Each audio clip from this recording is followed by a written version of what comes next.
Muito bem, amigos, aqui estamos para mais uma apresentação do nosso Educação em Debate. Hoje o nosso assunto predominante é o livro. E trouxemos para conversar conosco o Dr. Jorge Carneiro, que é presidente da Ediouro, uma das maiores editoras brasileiras e que tem muito a nos dizer a respeito do livro. Obrigado, Jorge Carneiro. Desculpe não chamá-lo de doutor, embora ele seja engenheiro de formação. Mas hoje, na verdade, passa o tempo todo cuidando dos livros da sua editora, o que não é brincadeira. Qual é a sua opinião sobre o mercado do livro impresso? Eu tenho essa curiosidade porque está se discutindo muito se o livro resiste ou não resiste a essa invasão digital. Qual é a sua opinião, primeiro, a respeito do livro impresso? Olha, o livro impresso vai muito bem. E primeiro vamos distinguir no mercado exterior e o mercado Brasil. No mercado exterior, a gente fala que o livro impresso está sendo ocupado, está sendo substituído cada vez mais pelo livro eletrônico, pelo e-book, como se diz hoje em dia. E o que a gente nota nos Estados Unidos e na Europa, mas principalmente nos Estados Unidos, é que o livro impresso se mantém em termos de número de exemplares vendidos por ano. Não houve uma queda. Não houve queda, existe uma estabilidade. O que cresceu muito e que hoje em dia já representa quase que de 10% a 15% dos exemplares vendidos mas é um crescimento e não uma diminuição do livro impresso. Esse crescimento foi feito através de livros eletrônicos, através de e-books. Ou seja, existe uma estabilidade, no exterior existe uma estabilidade em termos de livros impressos em papel e um crescimento em livros e-books em meio digital. Então, quer dizer, você, na verdade, não acredita nessa conversa de que o livro teria seus dias contados no atual formato? Eu não acredito. Eu acho que o meio digital vai fazer provavelmente é provocar um crescimento muito grande do número de exemplares vendidos. Eu acho que o meio digital vai ajudar. Ativar a demanda. Vai ativar a demanda e muito. Os livros no meio digital costumam ser mais baratos. Ou seja, a distribuição é mais barata, a distribuição é mais simples de ser feito e a compra é muito facilitada. Ou seja, ele traz algumas vantagens em relação ao livro impresso.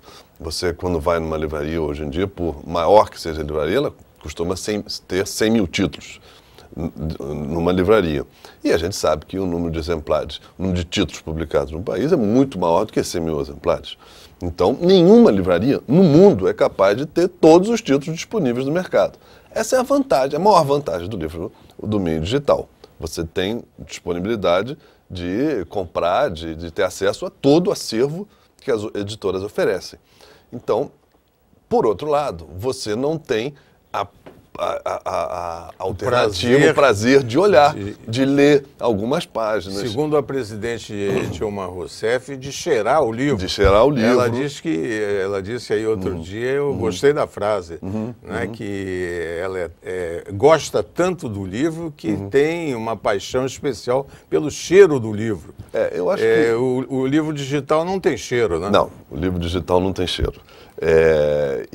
Hoje em dia, o livro digital, você fala tem um e-book, mas você tem o suporte do e-book. Hoje em dia, fala-se muito do tablet como suporte do livro digital. Então, tem vários, tem já hoje em dia no mercado brasileiro quase que 10 tablets diferentes e daqui a pouco nós vamos ter o livro o suporte da Amazon também disponível no Brasil. Quer dizer, vão haver uma diversidade aí de alternativas de suporte para o livro, para o e-book, muito grande. Agora, voltando à sua pergunta, uma coisa, nós estamos falando dos Estados Unidos e um pouco menos da Europa. No Brasil, a situação é bem diferente, por enquanto. Ou seja, o que nós temos assistido no Brasil é um crescimento bastante significativo do número de exemplares, do número de livros vendidos em papel. Ou seja, o que a gente lê nos jornais, ouve na televisão, o crescimento da renda da classe C e D, isso é verdade. Isso se reflete no livro? Isso se reflete no livro também.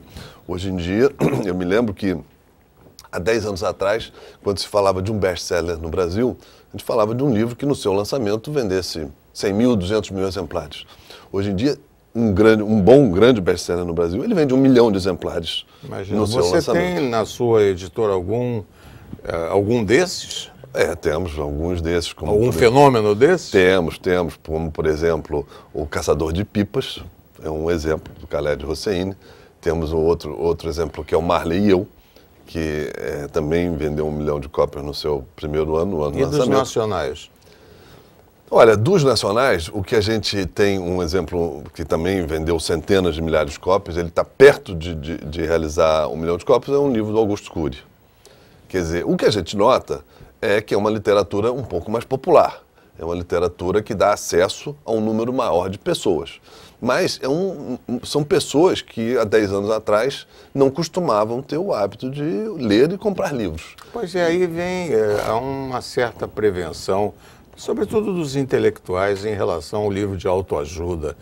O Augusto Cury é um pouco o livro de autoajuda, não é? Ele, enfim, ele aconselha e tudo. Eu me lembro, a antiga governadora do Rio de Janeiro, ela era leitora do Augusto Cury. Ela disse que não dormia sem ler um livro dele. E a gente sente que realmente vende muito. Mas não há nenhuma prevenção contra o livro de autoajuda. Olha, na Ediouro não existe nenhuma prevenção contra o livro de autoajuda. No caso do Augusto Cury, é um psiquiatra que pretende fazer livros que ajudem as pessoas. E hoje em dia, a todos os grandes filósofos, até como, por exemplo, o Luc Ferry, ex-ministro da Cultura na França, fez um livro chamado Aprender a Viver. É um livro de filosofia popular. Um livro que pretende mostrar como a filosofia, de uma certa maneira, pode ser uma autoajuda, pode ser visto como uma autoajuda, né? Mas é isso daí, eu também acho, enfim, um preciosismo se imaginar, ou fazer restrição, ou fazer censura contra este ou aquele autor, não tem nenhum cabimento. Agora, do que Jorge Carneiro, o presidente da Ediouro, nos disse, ficou patente que ele acredita na sobrevivência do livro e por muitos anos do livro impresso. Mas há uma contradição e eu vou explorar essa contradição no próximo bloco. Nós vamos dar um pequeno intervalo e logo voltaremos entrevistando Jorge Carneiro, presidente da Ediouro. Até já.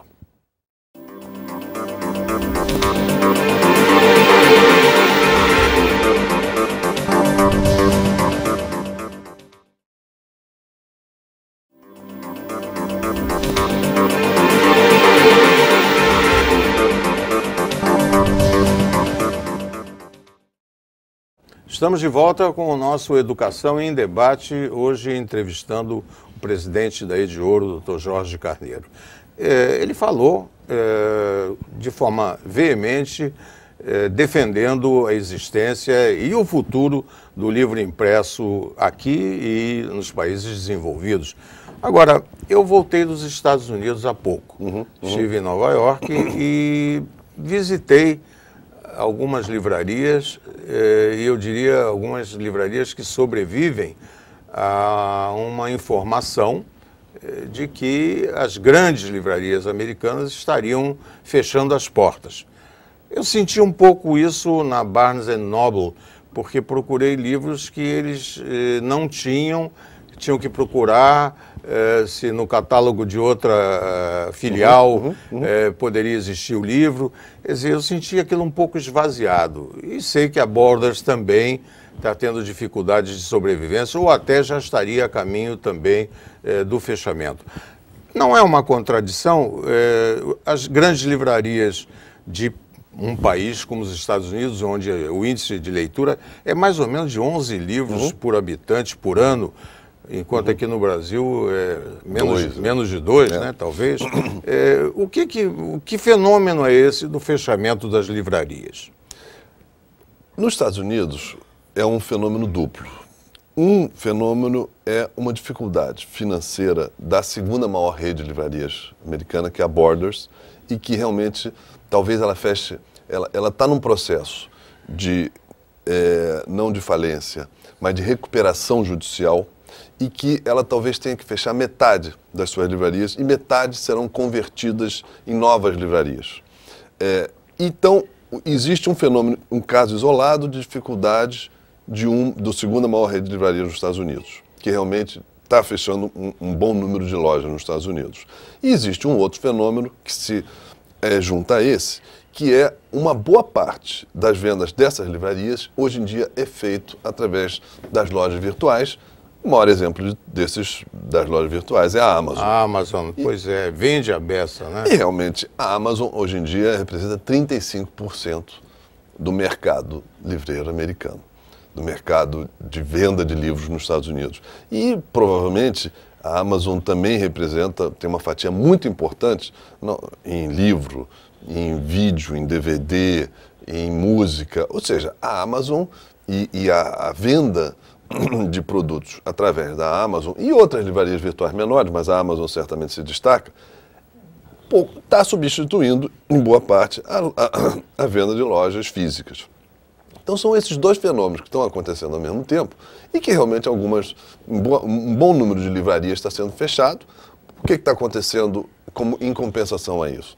Está havendo também um fortalecimento de livrarias independentes que dão um serviço maior ao seu cliente, que prestam um serviço mais personalizado ao cliente. Nos Estados Unidos. Nos Estados Unidos. Mas livrarias menores, livrarias de bairro, livrarias, de uma certa maneira, que congregam serviço e conveniência. Mas, é verdade, existe um fechamento importante do número de livrarias nos Estados Unidos. Agora, Jorge, e transplantando isso para a realidade brasileira, não tem nada a ver, não é? Aqui no Brasil eu não sinto, pelo menos, nenhuma dificuldade. Ao contrário, eu vejo que, de repente, a Saraiva cria mega livrarias, e uma atrás da outra, e é muito grande, né? Muito potente.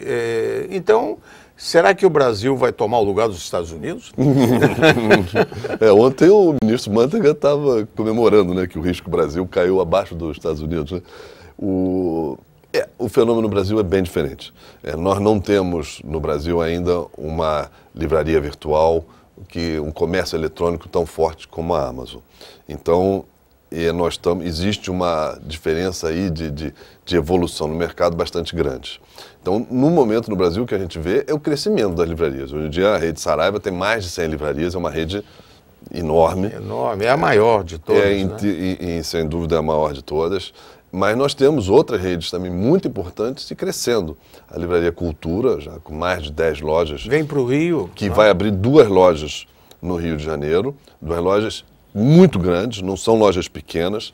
Então, o fenômeno que a gente vê no Brasil é um pouco a substituição de livrarias menores e que tem um acervo menor de algumas livrarias por grandes livrarias, substituindo aquelas livrarias menores. Esse é o fenômeno que a gente tem assistido. Isso é bom, isso é saudável. Agora, qual a experiência que tem? Porque você é de uma família de editores. Né? O seu pai também era editor e, enfim, você hoje está à frente da empresa e tocando para frente, fazendo com que ela cresça. Como é que você vê a possibilidade de nós aumentarmos o índice de leitura em nosso país? Fala-se muito, às vezes até com uma certa demagogia a respeito disso, mas o que seria possível fazer para que se lesse mais no Brasil? Olha, eu acho que já está se fazendo muita coisa para isso acontecer, e isso está acontecendo. É o fenômeno que eu expliquei há pouco do crescimento do número de vendas dos grandes best-sellers, e do crescimento do número de venda mesmo de exemplares, a classe C e D que está se incorporando ao consumo de livros nos últimos anos. Então isso já está acontecendo. Agora, digamos, simplesmente o crescimento do poder aquisitivo é importante, mas o mais importante é o investimento em educação. Né? Ou seja, o investimento em educação é o que tem as raízes mais sólidas e é o investimento de mais longo prazo e que realmente ele perdura. Então, eu acho que o que eu vi, por exemplo, eu não sou um especialista em educação, mas o que eu vi desde o governo Fernando Henrique, que foi muito bem feito e se intensificou também de uma maneira ainda melhor no governo Lula, é um investimento nas bibliotecas públicas e escolares no Brasil. Isso é muito importante, é um assunto que eu até conheço razoavelmente bem, e esse estímulo ao crescimento das bibliotecas públicas e, sobretudo, a atualização dos seus respectivos acervos, isso daí traria um resultado extraordinário. Mas eu tenho ainda algumas dúvidas que vou sanar com o Jorge Carneiro no próximo bloco. Vamos dar um pequeno intervalo e logo voltaremos. Até já.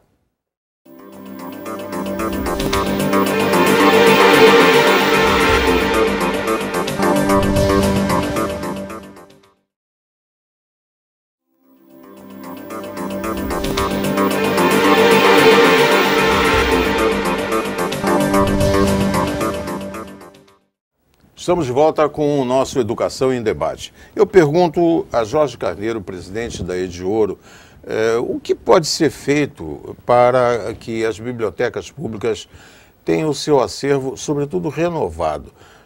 Muitas têm um pequeno acervo e outras têm o mesmo acervo que não é renovado nunca.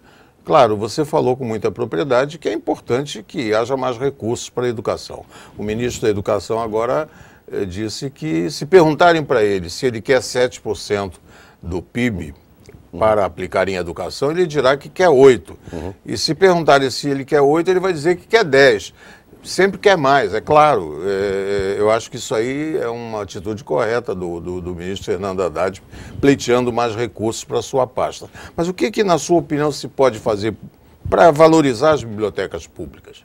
Olha, eu acho que o primeiro ponto, o mais importante, a gente já comentou. Eu acho que, tanto a nível de governo federal, estadual e municipal, é importante investimento contínuo para termos boas bibliotecas com bom acervo atualizado. Essa é a primeira providência a ser tomada. A segunda providência, e que é quase tão importante quanto a primeira, mas ela não pode acontecer se a primeira não for feita, é preparar professores, preparar bibliotecários para usarem essas bibliotecas. Claro. Ou seja, o professor tem que ser motivado para, no dia a dia, mostrar para os alunos que existe um bibliotecário, existe todo um serviço que está ali à disposição do aluno e que a biblioteca pode ser uma coisa muito divertida, uma coisa muito interessante para os alunos. Eu acho que esses são os dois grandes desafios. Certo. Eu entendi. E você, coerentemente, preocupado com o professor, você acaba de lançar uma revista muito bem feita, chamada Nossa Língua. Qual é, na verdade, o objetivo que você tem? Uma revista mensal, colorida, enfim, que já está sendo distribuída. Qual é o objetivo que tem a Ediouro ao fazer uma revista como Nossa Língua?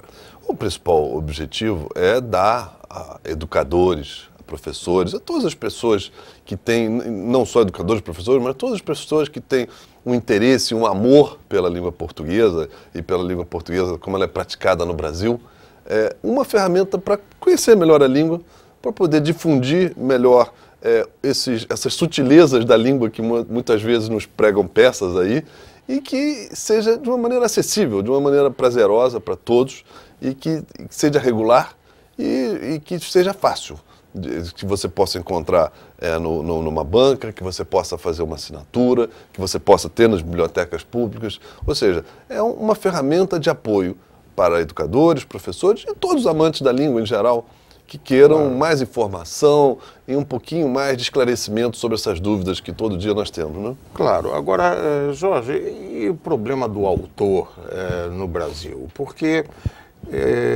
eu sou oriundo de curso de pedagogia e aí quando se vê a bibliografia oferecida aos alunos, sempre tem um predomínio de autores estrangeiros e a turma reclama, não, só estrangeiro, ou quase só estrangeiros, porque os brasileiros escrevem pouco. Nós podemos dizer isso? Os professores brasileiros estão escrevendo pouco ou a seleção está sendo mal feita? Olha, Arnaldo, para mim é difícil julgar isso aí. Eu tenho a impressão que os editores brasileiros estão provavelmente errando. Estão errando e estão deixando de aproveitar algumas boas oportunidades com excelentes autores brasileiros. E eu acho, existem algumas explicações para isso, ou seja, uma editora tem que sobreviver. Então ela tem que encontrar um equilíbrio entre o autor estrangeiro, que de uma certa maneira já tem um livro desenvolvido, já tem um livro que é aprovado pelas escolas, e o autor brasileiro que tem um livro que não é ainda tão consagrado. Então esse pode ser um dos motivos pelos quais as editoras brasileiras estão deixando de aproveitar algumas oportunidades, cometendo alguns erros. Mas eu acho que existem hoje em dia algumas ferramentas, como por exemplo as gráficas digital, que permitem impressões em menor quantidade e que, de uma certa maneira, vão ajudar os editores para começar a arriscar mais na edição e na publicação desses autores brasileiros. Quer dizer, eu acho que esse desequilíbrio ele pode ser diminuído, ele pode ser melhorado. E para isso estão aparecendo algumas ferramentas tecnológicas e ferramentas de logística que vão viabilizar o lançamento cada vez maior de autores brasileiros. Quer dizer... Essa é uma boa notícia, porque nós temos que trabalhar, principalmente na educação, dentro da nossa perspectiva sociocultural e não expressar o pensamento quase que o tempo todo, como aconteceu com a febre de Piaget há uns anos atrás. Todo mundo queria aplicar um método que não existe. Piaget é uma teoria, não é um método, né? Então, eu quero o método Piaget, e muitas escolas embarcaram nessa canoa furada, eu acho que completamente de forma equivocada. Agora, é melhor que haja, como você disse, edições limitadas digitais, do que fazer cópia xerox, né, de livro, porque isso é pirataria. Sem dúvida nenhuma. Isso a propriedade intelectual é uma propriedade como outra qualquer. Nós estamos aí no meio do debate de uma nova lei de direitos autorais e os órgãos de classe dos editores, SNEL, CBL, Abrelivros, têm se manifestado dessa maneira, de uma maneira muito incisiva, né? Ou seja, a propriedade intelectual ela tem que ser respeitada. Ela tem que ser vista como uma propriedade como outra qualquer. Então, é muito importante que isso seja preservado na nova lei. E os livros didáticos, eles não podem ajudar um pouco mais a estimular o gosto pela leitura? Porque, às vezes, também há uma distribuição imensa de livros didáticos pelo país, feita pelo Ministério da Educação. Mas por que isso não traz um lastro maior para o gosto pela leitura? Por quê? Olha, o que me parece é que, mais uma vez, falta um treinamento ao professor. E talvez e para todos os professores. Ou seja, eu acho que existe uma preocupação no Ministério da Educação com os famosos temas transversais. Ou seja, é possível ensinar português usando temas das ciências exatas. É possível ensinar geografia usando temas históricos. E por aí afora. Ou seja, isso tudo facilita muito a leitura. Isso tudo se concilia muito bem com a leitura. Então, eu acho que é, mais uma vez, uma questão de investimento no professor. Eu acho que a filosofia está correta, mas só publicar e só distribuir o livro para os professores não é suficiente. Você tem que treinar o professor. O professor tem que estar bem preparado para usar o livro didático e usar tudo que vem como consequência do livro didático. Eu concordo com o seu ponto de vista a respeito da importância do professor nesse processo. Agora, acrescentaria, se você me permite, que é preciso também que os pais se interessem em fazer com que os filhos leiam mais. Eu vi isso no Japão e vi isso em outros lugares, na Finlândia, os pais se preocupando em, antes de dormir, ler uma história para o filho, não é? Filho que está recém-alfabetizado, e assim a coisa vai. Mas eu acho, Jorge, que você deu informações e fez comentários preciosos a respeito da importância do livro na cultura brasileira. Eu quero agradecer muito a presença do Jorge Carneiro, engenheiro que preside a editora Ediouro, uma das mais importantes do nosso país, e colocamos um ponto final no programa de hoje. Nós voltaremos na próxima semana, neste mesmo horário. Obrigado, amigos. Até lá.